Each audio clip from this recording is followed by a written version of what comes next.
I'm Lisa. And I'm Jonathan. And we're Creative for Learning. Today we're going to talk about how to turn annoying parents into raving fans. It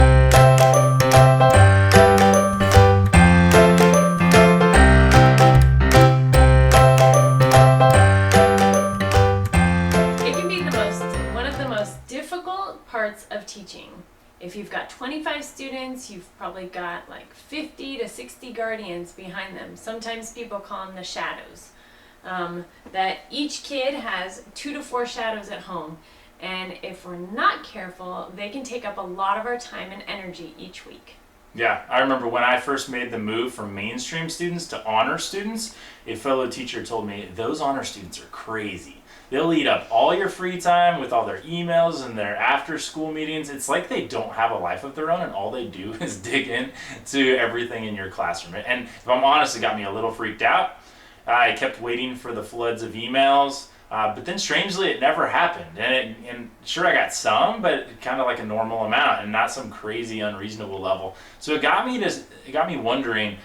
What was that other teacher doing? No blame or shame to them, but it just got me thinking, like, what were they doing that was resulting in so many overwhelming emails? And what was I not doing or doing that was not getting me so many emails? Like, was I not doing something right? Like I was supposed to be getting all those emails? I'm glad I wasn't. And so it got me thinking that way. I remember when you would discuss it with me and try and figure out, like, what? I wonder what it is. So what did you do differently? Well, I mean, at first I didn't know what I was doing differently, and then I started hearing what the other teachers were doing, that, like I could hear what they were complaining about. This was not a teacher that taught with you at the same time? There were some, and then there were others from other teachers, and I've kind of compiled them all in my brain. Your experiences kind of creating a picture of like what do, at least what I've heard, like what do teachers do that create that bombardment of emails? Okay.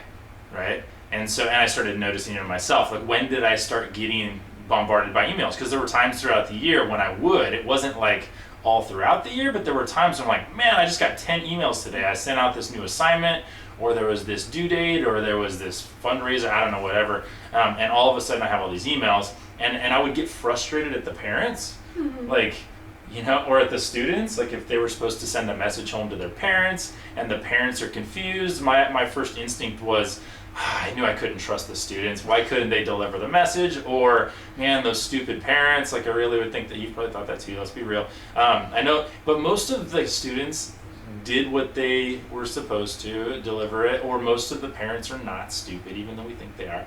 And so the tough part was like, I know, like the best place to start then, like where do I start to figure this out? Mm-hmm. So because the only real thing that you can control, or that we can control, is ourselves and how we communicate.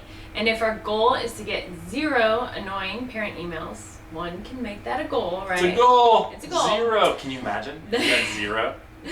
Then we've got to over communicate so they can understand it without us or the student, like delivery success, basing it on that, which the student communication can sometimes feel like that telephone game. Right? The monkey's in the closet. Yeah. Just kidding. That's how the message like devolves. But Okay. Anyways, there's this great poster on demotivators.com. Check out demotivators.com if you've never, those motivational posters. These are demotivational. It's great. But they've got one called Dysfunction that always just sticks in my brain. And the tagline under it is, the only consistent feature of all of your dissatisfying relationships is you. And on one hand, that's entirely demoralizing because, oh my goodness, if I have the same thing in multiple relationships, then it's my fault. But on the other hand, it can be super true and motivating if we really think about it. So what does that have to do with parents? Well, whenever I start getting that bombardment of emails from parents, I have a choice. Like, I can either, like, my pride rises up inside me and I want to say, like, it's all their fault. But if I really, like, take responsibility for the part I can take responsibility for, which is, there were clearly times when I didn't get bombarded by emails. Why was I not getting bombarded then? Is it just that the parents all of a sudden turned paranoid and all of a sudden turned, or, they're not. Like, so I was clearly doing something there, and I think it's just that I was clearly communicating. And so if I can reverse engineer the ways that I send out assignments to home and think, what things are they going to want to know that if I don't tell them, then they'll send me an email. And if I tell them all those things, then I don't get emails. So it's like preemptive, like yeah, it's a preemptive strike. Like, and if we pay attention to those, like then it gives us a lot of info. Like overly clear. Yeah. Yeah. Like, I mean, even if you think a person should know this, we can assume they don't, or that they forgot. It reminds me. Yeah. Anyways, it reminds me of when on Teachers Pay Teachers we first uploaded things, because it was just like your lesson plans and our lesson plans, and we knew how to use it, and so we just posted them up, and people were like, how do I use this? And it's like, well, look at it, just use it. And like, no, they don't know what's going on in our brain. Yeah, and so now we over communicate that. Yeah, so I mean all of the leadership in businesses and like just all of the big leaders in the world say that you have to over communicate something like as much as 7 or 8, 10 times for somebody to actually know that that's a real thing and that they'll remember it. So and then as we, like, parents don't want to contact us.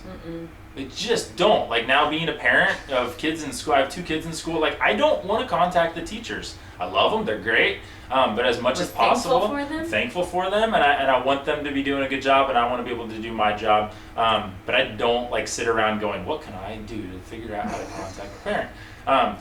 And so if every time I get these bombardments of emails, then I think, how can I learn to communicate better so this doesn't happen in the future?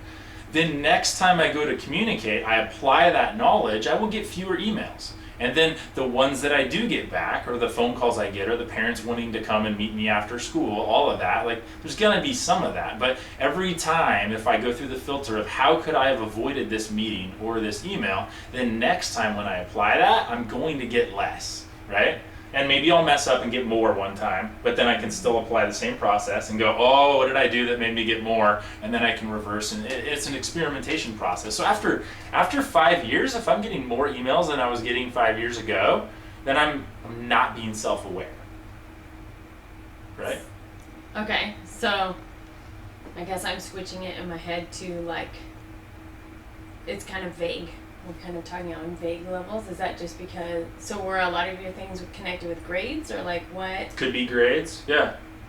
Or just like assignment things? Just it could be a grade, it could be an assignment or a project that they're required to do, or a parent permission slip, or a film we're gonna watch that they need, like anything that requires, that the parents want to know information on. Yeah, so like your child's gonna come home with a project where they're gonna have to give a speech. This is what the speech is about. Just so you're aware, they have this assignment coming up, and so the night before they're not scurrying to do it? Yeah. Oh, okay. And I honestly think, like, when it comes to parents helping on projects, I think part of it is because of a lack of communication from the teachers. Like, I know part of it is just parents who want to, like, relive and, do the glory days of science projects for some reason. I don't know what. But I think, honestly, part of it is that there was this procrastination going on at home because they weren't clear. Hey, go find out more clarity. The student comes home, doesn't have clarity. And then, like, it's the day before, and the parent's trying to save the kid from the pain of having to stay until 2 a.m. and then feel terrible about their project. So, like, they're helping. And I know there's parts of that that's arguable, but, like, I honestly think the more we communicate, the more it empowers them. Got it. I mean, especially the way education's going. Yeah, and the way that lots of education is going, parents have more and more access to what's going on in the classroom, which some people might think is a bad thing, but it can also be an incredibly helpful thing, because they can, like, with grades, a lot of times there's systems set up where they can just go check a student's grade and even see, like, what missing assignments there are, and so it informs them and equips them so that they don't have to ask us, which is helpful because it can save us time. Yeah. So what's a specific example of a time when parents might get annoyed that you found a way to prevent that? Okay, so a specific example was our school required reading points. They had a specific number of pages to read, and we used accelerated reader, and it gave them a certain number of points, right? So they had a certain amount they needed for the whole quarter, and I had a number of choices about how to communicate their students' ongoing progress and grade with the parents. One way that I had heard as a way to do it really frustrated the parents, and the teachers would get frustrated, the parents were frustrated. It was that you create an assignment, let's say it's for 40 reading points, and you make it active in their grade, and so at the start of the quarter they have 0 out of 40 in this chunk of their grade that's like 15%, right? And so from the very start of the year, until they get those reading points, their grade's 15% lower, and parents are panicked, right? They're like, wait, why is my student's grade so low? And then if I had 275 parents, 275 students, which equals like 650 parents, then if 10% of those email me, I get 65 emails. Like, that's crazy. I have to figure out how to communicate this to them and set up a system in which they have peace and information. And so what I decided on is I made little checkpoints, right? And it wasn't active in their grade at all until that first checkpoint, and then it was active. And then there was another section where they were earning more points, and then it was active again. And I gave like a warning a week before where I made it active so the parents could go, oh no, wait, what's going on? My student's behind. And I'm like, well, you could have seen the whole time. But my other option that I considered was updating it every week, which is a lot of work for me if I don't have the time for that. Another way I considered it was like updating it every other week, or like making it active from the very beginning and slowly growing the total. But then I have to input a new total for 275 students and like prorate it over the weeks. And so I decided on one that created the most peace. I had to communicate it with the parents, but it was that with the 2 checkpoints, and then I would start make the grade active a week before it was due, so the parents and students could find out, oh my gosh, right? So then they'd have a week to cram read. A week to cram instead of, and so then I got, at those times when it became active, I got a couple of emails, but I at least knew why. And the parents knew why. And they knew the whole time, though, that they were supposed to be reading. They did, yeah. And I was inputting it, and they could log on and see it at any point. I would go update it every week if I could in the gradebook, but it didn't become active every week in the gradebook until that checkpoint.